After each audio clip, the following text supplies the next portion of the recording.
नमस्कार मंडळी, माझं नाव नितीन पाटील. सर्वांना माझा राम. आपला ब्लॉग पहिल्यांदाच बघत असाल तर आपल्या आय डीला फॉलो करून घ्या. तर मंडळी, आपल्याला डेटा एंट्रीचं काम मिळालं होतं, ते काय आपण पूर्ण केलं नाही. मग काय सकाळी उठून पहिलं नाश्ता करता करता डेटा एंट्रीचं काम चालू केलं.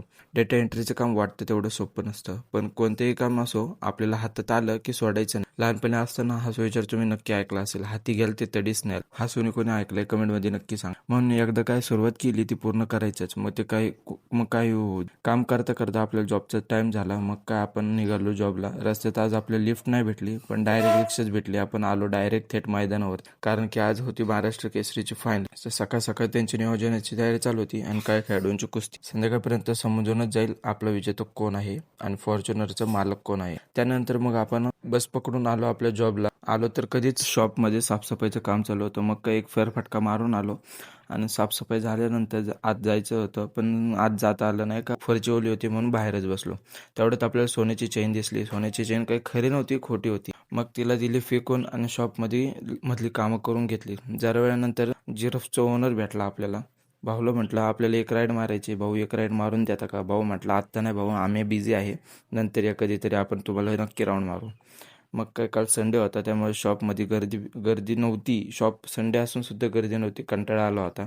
ओनरचा फोन आला, तुम्ही गाणे वाजवत नाही म्हणून. काय माहिती, ओनरच्या आवडती इंग्लिश गाणे वाजवायला चालू केले. जरा वेळानंतर जॉन आपल्या हातावरती 11-11 लिहित होता. म्हटलं हे 11-11 काय आहे? तुम्हाला जर माहिती असेल मंडळी ते कमेंटमध्ये नक्की सांगा. नंतर अचानक कस्टमर वाढले आणि मी एकटाच काम करत बसलोय आणि कस्टमरला हँडल करत बसलो. जॉन मस्तपैकी एन्जॉय करत येतोय मस्तपैकी.